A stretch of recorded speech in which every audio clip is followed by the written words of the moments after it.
పశ్చిమ మధ్య బంగాళాఖాతంలో పుట్టిన అల్పపీడనం వాయుగుండంగా రూపాంతరం చెందుతోంది. బలమైన రుతుపవన గాలులు తోడవడంతో మరికొద్ది గంటల్లోనే బలపడి తీవ్ర ప్రభావాన్ని చూపించనుంది. ఈ నెల 19న తీరం దాటుతుందని అంచనా వేస్తున్నారు.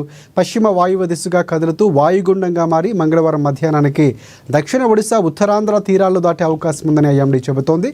ఇక దీని ప్రభావంతో 3 రోజుల పాటు వానముప్పు ఉంటుందని తెలిపింది. ఈ క్రమంలో తెలుగు రాష్ట్రాల్లో 3 రోజులు భారీ నుంచి అతి భారీ వర్షాలు కురిసే అవకాశం ఉందని కూడా వాతావరణ కేంద్రం వెల్లడిస్తోంది. తెలంగాణలోని భద్రాద్రి, మహబూబాబాద్, ములుగు జిల్లాలకు రెడ్ అలర్ట్, అలాగే పలు జిల్లాలకు ఆరెంజ్ అలర్ట్, ఎల్లో అలర్ట్ కూడా జారీ చేసింది.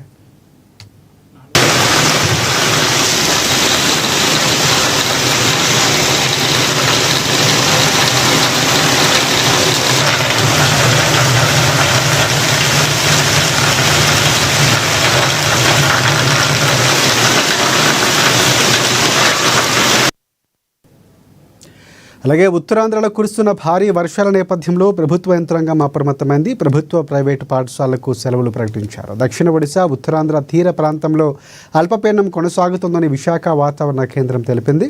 అల్లూరి, విశాఖ, అనకాపల్లి, కాకినాడ, తూర్పుగోదావరి జిల్లా, ఏలూరు జిల్లాల్లో కుండపోత వర్షం హెచ్చరికలు జారీ చేశారు. శ్రీకాకుళం, మన్యం, విజయనగరం, పశ్చిమ గోదావరి, కోనసీమ, కృష్ణా, ఎన్టీఆర్, పల్నాడు జిల్లాల్లో అతి భారీ వర్షాలు కురిసే అవకాశం ఉందని ఐఎండీ శాఖ తెలిపింది.